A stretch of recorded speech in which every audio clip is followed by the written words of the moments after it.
त्यापूर्वी थेट जाऊया विधान परिषदेमध्ये. उद्धव ठाकरे बोलतायत. आणि एवढं उत्तम वर्णन तुम्ही केल्यानंतर, एवढं तुम्ही मला जवळून ओळखता म्हटल्यानंतर, ऐसी कौन सी बात थी कि और किसी का हात पकडना पडा. मी या विधिमंडळात आलो तो मुख्यमंत्री म्हणून आलो. आणि काही गोष्टी अशा असतात आयुष्यामध्ये घडतात की आपले ध्यानीमनी नसतं आणि अचानक ती जबाबदारी येते. जबाबदारी आल्यानंतर त्यातून पळ काढणं हे काय मर्दाचं लक्षण नसतं. ती जबाबदारी स्वीकारली आणि मला पहिल्या प्रथम सगळ्यांना धन्यवाद द्यायचे आहेत. ते म्हणजे सर्व माझे त्यावेळेचे आजी माजी सहकारी जे आहेत, मंत्रिमंडळात होते, त्याच्यानंतर सगळे शासकीय अधिकारी, मुख्य सचिवांपासून इतर सगळे सचिव, त्याच्यानंतर सगळं प्रशासन, मग महसूल खातं असेल, पोलीस असेल, आरोग्य असेल, सर्वच खात्यांच्या सर्व अधिकाऱ्यांना, अगदी आशा, अंगणवाडी सेविका, सरपंच, सर्वच या अधिकाऱ्यांपासून कर्मचाऱ्यांना मी मनापासून धन्यवाद देतो. कारण एक प्रशासनाचा गंधही नसलेला माणूस अचानक राज्याच्या मुख्यमंत्री पदावरती बसतो आणि तो राज्य चालवतोय, ह्या सगळ्यांच्या सहकार्याशिवाय हे शक्य झालं नसतं. मुख्यमंत्री महोदय, आपण स्वतः मला निरोप द्यायला अगत्याने हजर राहिलात, त्याच्याबद्दल मनापासून धन्यवाद देतोय. आणि मला तोही दिवस आठवला आणि त्या दिवसाची आठवण मी तुम्हाला करून देणार आहे. पण काल एकूण जे काही विधिमंडळात घडलं ते बघितल्यानंतर तो दिवस मला का आठवलं ते सांगतो. कारण आपणच म्हणाला होतात ज्ञानेश्वरांचं भारूड, काट्याच्या आणीवर वसली 3 गावे, 2 ओसाड एक वसेची ना. आता त्या गावची पाटीलकी आपल्याकडे. आता ते आणीवरची 3 गावामध्ये एक गाव आणीवर गेलेलं आहे, बाकी गावांचं काय झालं हे त्या गावकऱ्यांना माहिती आहे. आणि साहजिकच आहे, ज्ञानेश्वरांची आठवण आल्यानंतर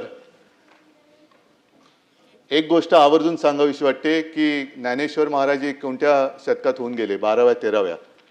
त्यावेळेला ज्ञानेश्वरांनी रेड्याकडनं वेद म्हणून घेतले होते. आता त्यापासून आत्तापर्यंत आपण या शतकात आल्यानंतर स्वार्थासाठी रेडे कापले जातात. हा कोणता महाराष्ट्र कोणत्या दिशेने चाललेला आहे. आणि आपलं स्टेटमेंट मी कालच्या सभागृहातलं काळजीपूर्वक ऐकलं. नाशिकच्या बाबत जी आपण एक भूमिका घेतली त्याच्याबद्दल मी आपल्याला धन्यवाद देतोय. आणि हे धन्यवाद देत असताना काल आपले एक सिने कलावंत आहेत अतुल कुलकर्णी, त्यांचं एक चांगलं वक्तव्य आहे की जे पकडले जातात ते भोंदू, पण जे पकडले जात नाहीत त्या महाराजांचं काय करायचं. मला असं वाटतं आपण सगळे एकत्र मिळून एक भूमिका घ्यायला पाहिजे. आणि सगळ्या राजकारण्यांनी जर ठरवलं तर बुवा शक्तीपेक्षा युवा शक्तीला जास्त आपण ताकद दिली पाहिजे. कारण या देशामध्ये बुवा चमत्कार नाही करू शकत, युवा चमत्कार करू शकतात. आणि युवा शक्तीला जर का आपण नीट पाठिंबा दिला तर या बुवांची दुकानं बंद झाल्याशिवाय राहणार नाही. मला आज आठवतोय तो माझा मुख्यमंत्री पदाचा पहिला, जसा आपला गृहप्रवेश असतो तसा मंत्रालयातला प्रवेश. संपूर्ण मंत्रालय असं बहरून आलं होतं. खिडक्यातनं लोक डोकावत होती, काही पॅराफिटवर उभी होती, काही बाहेर आली होती. सगळ्यांच्या चेहऱ्यावरती एक आनंद होता. तो आनंद बघून मी तो क्षण विसरू शकत नाही, भारावून गेलो होतो. त्याच्यानंतर दिवस पटपट निघून गेले आणि ज्या दिवशी मी वर्ष सोडून बाहेर पडलो तेव्हा हेलावलेला महाराष्ट्र बघून मी गहिवरून गेलो होतो की हे सगळं प्रेम या महाराष्ट्राने आपल्याला दिलं, हे असं प्रेम फार थोड्या लोकांच्या नशिबामध्ये येतं. आणि मला आठवत आहे की मी मुख्यमंत्रीपद म्हणजे वर्षा सोडला आणि मातोश्रीत आलो. मुख्यमंत्रीपद सोडलेलं नव्हतं, एक 2-4 दिवसानंतर ते सोडलं. आणि त्या काळामध्ये साहजिकच आहे घरी बसून, म्हणजे मातोश्रीत बसून मी कारभार करत होतो. अनेक मंत्री सुद्धा घरीच येत होते, घरीच त्याच घरातून त्यांना पदं दिली होती, ते घरी बसूनच दिली होती. पण काही अधिकारी माझ्यासोबत नेहमी यायचे 2-4 दिवस, कारण सरकारी काम थांबू शकत नव्हतो. सगळी कामं झाल्यानंतर एका अधिकाऱ्याने मला विचारलं सहज, कारण जसं नेहमी बोलतो तसं मी बोलत होतो, हसत खेळत त्यांच्याबरोबर चर्चा करत होतो. आणि ते बघितल्यानंतर एका अधिकाऱ्याने मला विचारलं, सर एक विचारू का? म्हटलं विचारा. काय? सर तुम्ही मुख्यमंत्री पदाची शपथ घेताना जसे होतात तसेच आज सुद्धा आहात, हे कसं काय? माझ्या मनात पटकन आलं. मी म्हटलं काय आहे की जे आपलं नसतं ते स्वीकारण्यात आनंद होण्याची गरज नसते, आवश्यकता नसते. आणि जे आपलं नसतं ते सोडण्यामध्ये दुःख होण्याची तरी काय गरज आहे? त्याच्यामुळे जसं मुख्यमंत्रीपद अचानक आलं तसं मुख्यमंत्रीपद गेलं. मी माझ्या घरी आलो.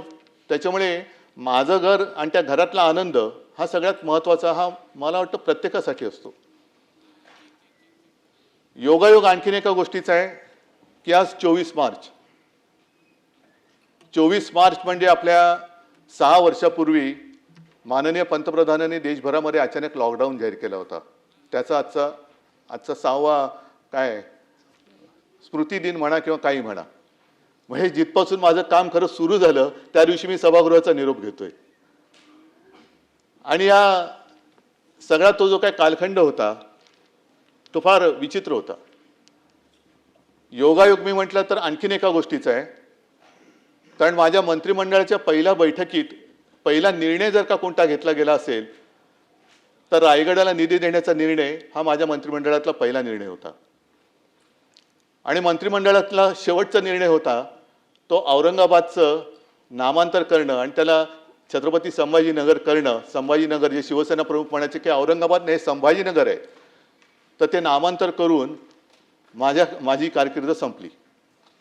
पण ह्या मधल्या 2.5 वर्षामध्ये जो काही कालखंड होता तो फार भयानक होता. संकटामागून संकट येत होती. कोरोनासारखं भयानक संकट जे कोणाच्याही आयुष्यात कधी येऊ नये अशी साथ जर का आपण इतिहासात डोकवलं तर 100 वर्षापूर्वी आली होती. आणि त्यावेळेला असं म्हणतात स्पॅनिश फ्लू. त्यावेळेला असं म्हणतात की पहिलं महायुद्ध संपल्यानंतर त्या महायुद्धात वाचलेले सैनिक जे घरी गेले ते युद्धात नाही गेले पण त्या साथीमध्ये गेले. त्याही वेळेला त्याचा काही अंदाज कोणाला आला नव्हता आणि याही वेळेला कोणाला अजून अंदाज आलेला नाही. आरोग्य व्यवस्था वाढवायची कशी? आणि त्याही बाबतीत मला एका गोष्टीचं समाधान आहे की सर्व सहकार्यांनी मंत्रिमंडळातल्या सुद्धा आणि सर्व सरकारी जी काही यंत्रणा आहे त्यांनी सहकार्य केलं. एक टास्क फोर्सची आपण निर्मिती केली. कदाचित देशामध्ये आपलं राज्य पहिलं असेल की त्यांनी कोरोनासाठी टास्क फोर्सची निर्मिती केली. पेशंटचे बेड, रुग्णशय्या वाढवल्या. आपण जवळपास 3.5 लाखाच्या वरती नेल्या होत्या. आता 6 वर्षापूर्वी ऑक्सिजन सिलेंडरची कमी होती आणि 6 वर्षानंतर आज गॅस सिलेंडरची कमी आहे. हा पण एक विचित्र योगायोग आहे. आपल्या कोरोनाबद्दलचं जे एक युद्ध होतं, कोरोनासोबतचं युद्ध होतं आणि त्याच्यात वाखाणली गेली ती आपली एक कामगिरी मुंबई मॉडेल या नावाने. मुंबई मॉडेलची त्याची वाखाणणी ही जगभर झाली. अगदी WHO सुद्धा केली. न्यूयॉर्क टाइम्समध्ये सुद्धा त्याच्याबद्दल माहिती आली, बातमी आली. विशेषतः धारावीमध्ये लागण झाल्यानंतर एवढी गच्च असलेली धारावी, त्यावेळेला धारावीकडे कोणाचंही लक्ष नव्हतं. आता ते झाल्यानंतर तिकडे सगळ्यांचं लक्ष जायला लागलेलं आहे. ही एक जी काही वृत्ती असते की संकटात असताना कोणी धावून येत नाही. पण कोरोनामध्ये आपल्या महाराष्ट्राने जे काम केलं त्या कामाचं कौतुक तसं कोणी केलं नाही. इतर राज्यांमध्ये आपण बघितलं की उत्तर प्रदेशमध्ये गंगेमध्ये शव वाहत होती, मृतदेह वाहत होते. गुजरातमध्ये सार्वजनिक चिता पेटल्या जात होत्या. पण महाराष्ट्रामध्ये अशी कोणत्याही मृतदेहाची अवहेलना ही आपण होऊ दिली नाही. जिथे जिथे शक्य असेल तिथे तिथे आपण औषधोपचार दिले आणि जास्तीत जास्त जीव वाचवण्याचे आपण प्रयत्न केले. त्याच्यानंतर कुठेही आकडा आपण लपवला नाही. हे सुद्धा मी म्हणेन आपल्या त्या सरकारचं एक वैशिष्ट्य होतं. कोरोनाचा काळ जेवढं त्याच्यामध्ये बोलत जावं तेवढं त्याच्यावरतीच तो विषय जाईल. पण मुख्यमंत्री महोदय, मला आपल्याला एक विनंती करायची, जे माझ्याकडनं राहून गेलं त्या काळामध्ये करता येऊ शकलं नाही, त्या सगळ्या कालखंडाचं जर काही डॉक्युमेंटेशन केलं, त्याच्यामध्ये कोणत्याही व्यक्तीचं काही वैशिष्ट्य सांगण्याची आवश्यकता नाही. पण स्पॅनिश फ्लूच्या बाबतीत जसं कोणताही आपल्याला संदर्भ सापडत नाही, तसं विशेषतः कोरोना काळामध्ये महाराष्ट्राने काय काम केलं, कशी ट्रीटमेंट दिली, ऑक्सिजन कसा आणला, मास्क कसे मिळवले, कशी खबरदारी घेतली, माझे कुटुंब माझी जबाबदारी असेल आणि इतर सगळ्या गोष्टी असतील, हे सगळं जर का एकत्रित झालं तर पुढे अशी साथ येऊ नये, पण जर का आली तर आपण काय काय खबरदारी घ्यायला पाहिजे याचे एक मार्गदर्शन होईल, म्हणून माझी एक आपल्याला विनंती आहे. त्याच्यानंतर याला आयुष्यातलं एक समाधान मानावं अशी एक गोष्ट नक्की मी केली, ती म्हणजे कोणीही न मागता कोणताही अभ्यास न करता आपल्या अन्नदात्याची मी कर्जमुक्ती केली. 2 लाखापर्यंतचं पीक कर्ज हे महाविकास आघाडीच्या सरकारच्या माध्यमातून मी केलं आणि त्याबद्दल मला नक्कीच एक समाधान आहे. कोणतेही त्याला त्रास न देता अटीतटींचा सामना करायला न लावता 2 वेळा तो त्या केंद्रात गेल्यानंतर त्याच्या खात्यामध्ये पैसे जात गेले आणि तो कर्जमुक्त झाला. दुर्दैवाने नंतर करोनाची साथ आली, त्याच्यामुळे प्रोत्साहनपर राशी जी द्यायची असते ती राहिली, ती आता मला वाटतं आपलं सरकार देते. आणखीन एक चांगलं काम केलं ते म्हणजे गोरगरिबांसाठी शिवभोजन. आता त्याची परिस्थिती काय मला कल्पना नाही, पण 10 रुपयामध्ये शिवभोजन देणं हे सुरू केलं आणि त्याची अंमलबजावणी 2.5 वर्ष तरी आम्ही करून दाखवली होती. अशा अनेक गोष्टी केल्या आणि करोनामध्ये सुद्धा संपूर्ण हाहाकार उडालेला असताना कुठेही आपण महाराष्ट्र थांबू नव्हता दिला. शेतकऱ्यांची कामं तर सुरू होतीच, परंतु परदेशी गुंतवणूक सुद्धा उद्योगधंद्यामध्ये आपण आणली होती, MOU पण झाले होते आणि काही गुंतवणूक प्रत्यक्षात आली सुद्धा होती. कोणतेही असं क्षेत्र नव्हतं की जिकडे महाराष्ट्र थांबला होता. अगदी हिंदू हृदय सम्राट शिवसेना प्रमुख समृद्धी महामार्ग तो सुद्धा आपण त्या काळामध्ये सुद्धा चालू ठेवला. मुंबईचा कोस्टल रोडचं काम सुरू ठेवलं, अटल सेतूचं काम सुरू ठेवलं, मेट्रोचं काम सुरू ठेवलं. कोणतेही काम त्याला आपण बंद केलेलं नव्हतं, ते चालू ठेवलं होतं आणि कुठेही पैशाची कमतरता असताना सुद्धा पैसा कमी पडू दिला नव्हता. मला असं वाटतं हे एक माझ्या आयुष्यातलं एक सर्वात कठीण काळातलं कठीण काम होतं आणि काही गोष्टी ज्या केल्या त्याच्याबद्दल मला नक्कीच अभिमान आहे की मी मुख्यमंत्री असताना आपल्या राज्यामध्ये मराठी भाषेची सक्ती, मराठी भाषा सक्तीची केली. आपल्या मातृभाषेची, आपल्या ज्या राज्यात राहतो आमचा दुसऱ्या कोणत्याही भाषेबद्दल काही आकस नाही आहे, पण प्रत्येक राज्याला जर त्याची भाषा दिलेली असेल तर त्या राज्यामध्ये ती भाषा ही आलीच पाहिजे, म्हणून आपण या राज्यामध्ये मराठी सक्तीची केली. त्याबद्दल मला एका गोष्टीचा नक्कीच अभिमान आहे. आणि इतर जी 2 कामं आहेत ती मुख्यमंत्री महोदय मी परत आपल्याला विनंती करीन की एक मराठी भाषा भवन आणि चौपाटीला आपण मराठीचं रंगभूमीचं दालन हे करायचं आपण ठरवलं होतं. ते एक त्याच्याबद्दल सुद्धा आपण जर का काही केलं. आणि वरळी डेअरी आहे तिकडे जागतिक दर्जाचं एक पर्यटन केंद्र, मुंबईच्या पूर्व किनाऱ्याला सुद्धा एक पर्यटन केंद्र, अशी अनेक कामं अनेक गोष्टी आम्ही त्यावेळेला केल्या. आणि साहजिकच आहे की ही कामं करत असताना शेवटी पैशाची चणचण, पैसा कमी पडता कामा नये, त्याचा जमा खर्च हा कसा करायचा हे एक फार मोठं काम असतं. आणि तिथे आता माननीय उपमुख्यमंत्री जी आपण जे बोललात अजितदादा यांनी खंबीर साथ मला दिली, त्याच्यामुळे त्यांचं सहकार्य हे मी कधीच विसरू शकत नाही. आणि तो जो स्नेह आमचा वाढला तो त्यामुळेच वाढला कारण चांगल्या कामाला कधीच अजितदादांनी, म्हणजे तेव्हा काही जण तक्रार करत होते की अजितदादा आम्हाला पैसे देत नाहीत, आम्हाला निधी देत नाहीत, परंतु माझ्या आठवणीत तरी अशी कोणतीही गोष्ट नव्हती की एखादं चांगलं काम आहे आणि त्याला दादांनी आडकाठी केलेली, असं कोणतंच काम नव्हतं. त्याच्यामुळे मला खास त्यांची आज आठवण तर येते कारण या सगळ्या जो काही कालखंड आहे त्याच्यात ते एक मजबूत खांबासारखे माझ्यासोबत उभे राहिले आणि इतरही माझे सगळे मंत्री त्यावेळेला सोबत उभे राहिले, त्याच्यामुळे त्यांना सुद्धा मी धन्यवाद देतोय. आता साहजिकच आहे की या विधान परिषदेचं जे काही महत्त्व आहे तेव्हा विधान परिषदेच्या महत्त्वाबद्दल मी मुद्दामून का सांगतोय, कारण हे सभागृह हे वरिष्ठ सभागृह, वरिष्ठांचं म्हणजे त्याला जर का विधानसभेमध्ये एखादी गोष्ट घाई गडबडीमध्ये मंजूर झाली तर त्याचा पुनर्विचार करण्यासाठी हे सभागृह निर्माण करण्यात आलेलं आहे. आणि या सभागृहामध्ये साधारणतः कोण येतं तर विविध क्षेत्रातले जे सामाजिक, आता आपण ज्यांचा उल्लेख केला आजही आहेत, नाही अशातला भाग नाही, पण याच्यामध्ये साहित्यिक आहेत, विचारवंत आले पाहिजेत, शिक्षक मतदारसंघातून येतात, त्याच्यानंतर काही समाजसेवक आहेत, विविध क्षेत्रातले जे मान्यवर आहेत की ज्यांच्याकडनं काहीतरी विचार आपण घ्यावेत आणि आपल्या कारभारात सुधारणा करावी, असे विचारवंत हे मग नामनिर्देशित असतील किंवा त्यांच्या वेगवेगळ्या मतदारसंघातल्या निवडणुकांमधनं असतील, हे या सभागृहात अपेक्षित असतात. आणि या सभागृहामध्ये ठीक आहे, आज आम्हाला निरोप देत आहेत, प्रत्येकजण इकडे येतो आणि काही ना काहीतरी देऊन जातो. आम्ही काय दिलं हे आम्ही काय सांगण्यासारखी गोष्ट नाही. ते जर काय दिलं असेल तर काय असेल ते असेल. पण यापूर्वी जे सदस्य या सभागृहात येऊन गेले आणि त्यांनी ज्या काही गोष्टी इकडे दिलेल्या आहेत, माझी आपल्याला विनंती आहे की मी एकूण जे काही मधल्या काळामध्ये सगळा कारभार बघतोय याही सभागृहाचा, खालच्याही सभागृहाचा, सदस्य जे निवृत्त होत आहेत त्यांना पण निरोप जरूर द्यायला पाहिजे, कारण ती त्यांची तेवढी टर्मच असते. पण आजपर्यंत ज्या दिग्गजांनी जे आपल्याला संस्कार दिलेत आणि परंपरा दिले त्याला मात्र या सदस्यांनी, जसं हे सभागृह कधी विसर्जित होत नाही तसंच त्यांनी दिलेले संस्कार आणि परंपरा याला सुद्धा आपण कधी निरोप देता कामा नये ह्याची खबरदारी आपण सगळ्यांनी घ्यायला पाहिजे. आणि या सभागृहामध्ये जर का थोडीशी एक जुनी नामावली काढली तर अगदी सुरुवातीपासून पद्मभूषण शकुंतला परांजपे, रँगलर परांजपे यांच्या कन्या, ज्यांनी महिला क्षेत्रामध्ये फार महत्त्वाचं काम केलं, विशेषतः कुटुंब नियोजन असेल आणि महिला शिक्षण असेल याच्यावरती त्यांचं योगदान हे फार महत्त्वाचं आहे.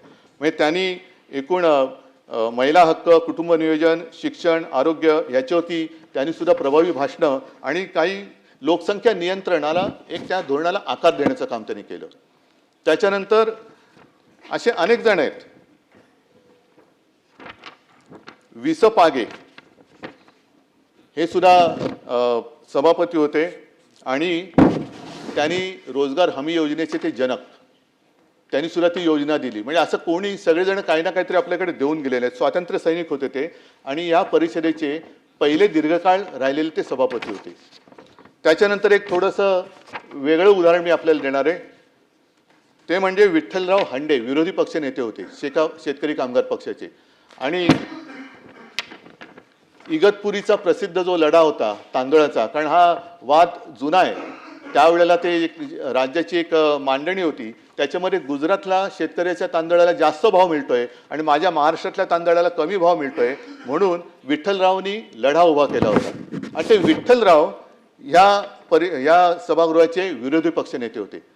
मी विठ्ठलरावांची आठवण का काढतोय, कारण विठ्ठलरावांकडे सुद्धा पुरेशी सदस्य संख्या नव्हती. आपण रेकॉर्ड जर का माझं मी बोलत असेल तर मला बरोबर करा, आणि जर बरोबर बोलत असेल तर त्यावेळेला जसं झालं होतं तसं कृपा करून करा. कारण त्यावेळेला सदस्य नसताना सुद्धा विठ्ठलराव हंडेंना विरोधी पक्षनेता केलं गेलं होतं. मी परत आपल्याला विनंती करतोय, माझी माहिती चुकीची असेल तर रेकॉर्डवरनं काढा, आणि जर बरोबर असेल तर कृपा करून त्यावेळेला केलं तसं यावेळेला करा, अशी मी तुम्हाला विनंती करतोय. नंतर शिवसेनेकडनं सुद्धा खूप दिग्गज इकडे येऊन गेली. अगदी माजी मुख्यमंत्री, माजी लोकसभेचे अध्यक्ष पद्मभूषण मनोहर जोशी, सुधीर भाऊ जोशी, दत्ताजी साळवी, दिवाकर रावते, सुभाष देसाई, अरविंद सावंत, विनायक राऊत, विलास अवसट, विलास पोतनीस, रवींद्र मिर्लेकर, अगदी कवी शांताराम नांदगावकर सुद्धा आम्ही या सभागृहात पाठवले होते. प्रमोद नवलकर बोलला ना, प्रमोद नवलकर, हे सगळेजण आपापल्या परीने काही ना काहीतरी इकडे देऊन गेलेले आहेत. आणि ह्या सगळ्या कालखंडामध्ये जे इतर म्हणजे काँग्रेसकडनं सुद्धा काही चांगले सदस्य आले, काही भारतीय जनता पक्षाकडनं आले, पण त्याच्यामध्ये गदी माडगुळकर होते. त्याच्यानंतर रानकवी हाच त्यांना ती उपाधी दिला होता, ते नादो महानोर होते, रासू गवई होते, रामदास फुटाणे होते, लक्ष्मण माने होते, जयंतराव टिळक होते. हे सगळे इकडे, ही सगळी दिग्गज लोक, आणि त्या दिग्गजांच्या समोर आपण खरंच ती जी काय प्रतिष्ठा, ती जी काय परंपरा आहे ती या सभागृहाची राखली आहे का, हा सुद्धा प्रश्न आपण सगळ्यांनी जर का मनाला विचारला तर त्याचं उत्तर काय मिळते हे लगेच कळेल. या निमित्ताने मला गदी माडगुळकर आहेत, नादो महानोर आहेत, यांच्या एक दोन कविता, ह्या दोन ओळी मी वाचतो, त्या वाचल्याशिवाय मला राहवत नाही आहे. गदी माडगुळकर म्हटल्यानंतर त्यांचं एक गाणं प्रसिद्ध आहे. आता आज तर उद्धव ठाकरेंना निरोप देत आहेत, पण त्यांचं एक गाणं आहे, पण तो उद्धव वेगळा होता. पण त्यांनी त्यावेळेला केलेल्या सरकारचं वर्णन आजच्या सरकारला लागू पडतंय का, आता त्याच्यात त्यांनी म्हटलंय, उद्धवा अजब तुझे सरकार. उद्धवाचं सरकार तर पाडलं, आता तो देवेंद्रजी आपण बसलाय त्याच्यामुळे देवेंद्र असं म्हणायचं की काय. आणि त्याच्या पुढे त्यांनी म्हटले, लहरी राजा प्रजा आंधळी अधांतरी दरबार अजब तुझे सरकार. आता गाळलेल्या जागा भरा, कोणाचं सरकार असेल त्यांचं नाव त्याच्यात टाका आणि पुढची कविता म्हणा. लबाड जोडती इमले माड्या गुणवंताना मात्र झोपड्या पतिव्रतेच्या गळ्यात धोंडा, वेश्येला मणिहार, अजिबात तुझे सरकार, ही पूर्ण कविता आहे. पाहिजे असेल तर आपल्याला पाठवून देतो. त्याच्यानंतर गदी माडगुळकरांनी आणखी एक फार चांगली कविता आहे लिहिलेली आहे. हे राष्ट्रदेवतांचे, हे राष्ट्रदेवतांचे, हे राष्ट्र प्रेषितांचे, आज चंद्र सूर्य नांदो स्वातंत्र्य भारताचे. जे सगळ्यात महत्त्वाचं आहे आणि जे आज लोकांच्या मनात शंका आहे की आपलं स्वातंत्र्य राहणार आहे की जाणार आहे, त्याच्याबद्दल हे त्यावेळेला गदी माडगुळकरांनी लिहिलेलं आहे. ते सुद्धा पाहिजे असेल तर म्हणजे हे त्यात मिळते पण पाहिजे आपल्याला मी पाठवून देतो. नंतर रानकवी नादो महानोर यांनी एक चांगले लिहिलेलं आहे. खरं त्यांचं ते अरे अजून एक काय होतं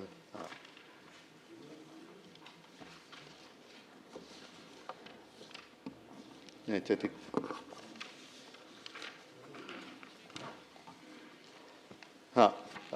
नाही, त्यांचं खरं म्हणजे निसर्गाशी हितगुज साधणारा कवी. पण त्यांनी सुद्धा एक महाराष्ट्र दिनाच्या वेळेला चांगली कविता एक त्यांनी लिहिलेली आहे. महाराष्ट्र धर्म जागो वा शूरवीर सच्चे, हे राष्ट्र बांधण्याला आधार माणसांचे. हे थोर ग्रंथ ज्यांचे आयुष्य वाचताना, त्यांचे विचार गोष्टी हे राज्य बांधताना. म्हणजे राज्याबद्दल त्यांनी जे विचार व्यक्त केलेले आहेत, आदर्श राज्य व्हावे आदर्श माणसांचे, चारित्र्यशील वाढो या थोर संस्कृतीचे. रयतेस आपले ना वाटे न कोणी वाली, कवळून घ्या तयाना विश्वास पांघरोनी.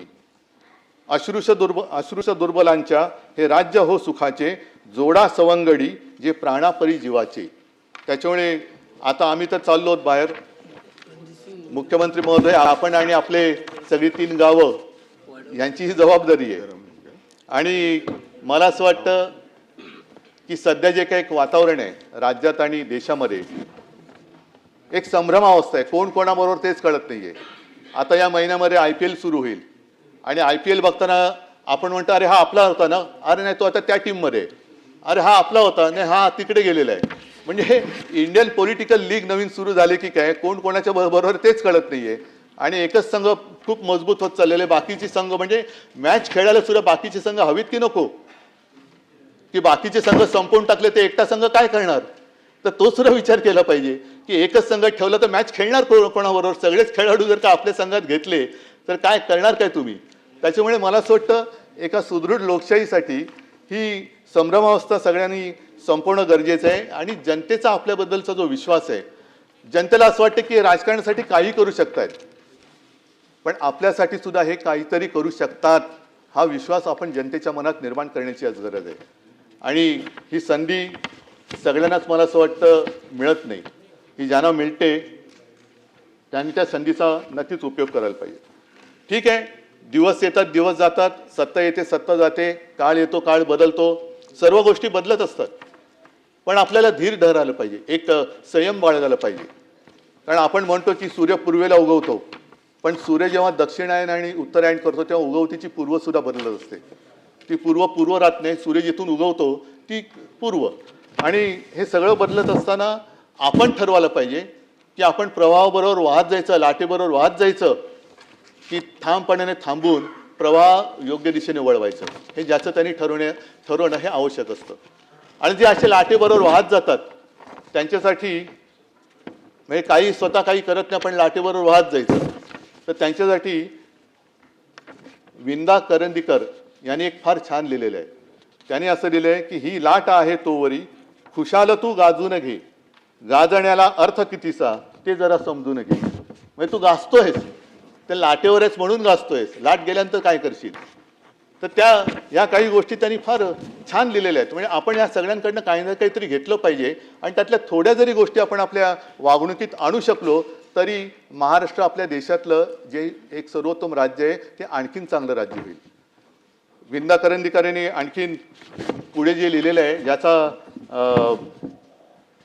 ज्याचा मला उल्लेख करावा असं वाटतं की केले कुणास्तव ते किती हे कधी मोजू नये, होणार त्याची विस्मृती त्याला तयारी पाहिजे. जो अनुभव मी घेतोय, डोक्यावरी जे घेऊनी आज येथे नाचती, घेतील ते पाय तळी त्याला तयारी पाहिजे. हे सगळं आयुष्य आहे. म्हणजे जे डोक्यावर घेऊन नाचतात तेच एक दिवस आपल्याला पायतळी तुडवायला बघत नाहीत, कारण त्यांना स्वतःला जेव्हा काही पाहिजे असतं त्यावेळी ते कोणी काय दिले हे काही न बघता ते आपल्याला सरळ तुडून पुढे जात असतात. आणि हे विंदांचं झाल्यानंतर एक सुरेश भटांची मोठी कविता आहे, त्यातली 4 ओळी मी मुद्दामून सांगतो, जी कदाचित म्हणजे मलाही वाटलं की इकडे वाचावी.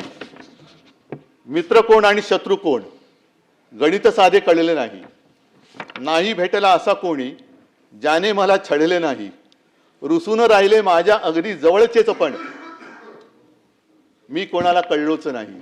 हे सुरेश भटांची कविता आहे. आणि मला असं वाटतं की हे जरी खरं असलं तरी मला जी काय संधी मिळाली होती त्या काळात जे मी केलं ते प्रामाणिकपणाने केलं, आणि ते प्रामाणिकपणाने केलं म्हणून महाराष्ट्रातली जनता मला त्यांच्या कुटुंबातली एक सदस्य मानते.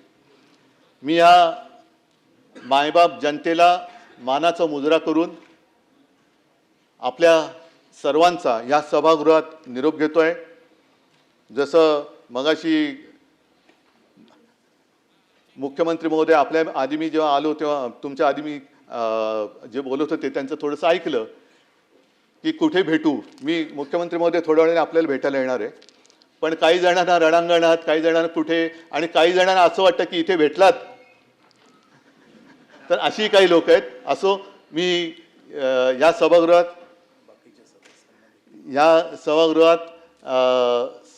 सर्वांना धन्यवाद देतो. आणि माझ्यासोबत जे इतरही सदस्य निवृत्त होत आहेत त्यांना सुद्धा मी भावी त्यांच्या कारकिर्दीसाठी खूप खूप शुभेच्छा देतो, सुयश चिंततो आणि आपला निरोप घेतो. धन्यवाद सगळ्यांना. जय हिंद, जय महाराष्ट्र. तर विधान परिषदेमध्ये बोलत होते उद्धव ठाकरे आणि विविध मुद्द्यांवर त्यांनी भाष्य केलं. एबीपी माझा, उघडा डोळे बघा नीट.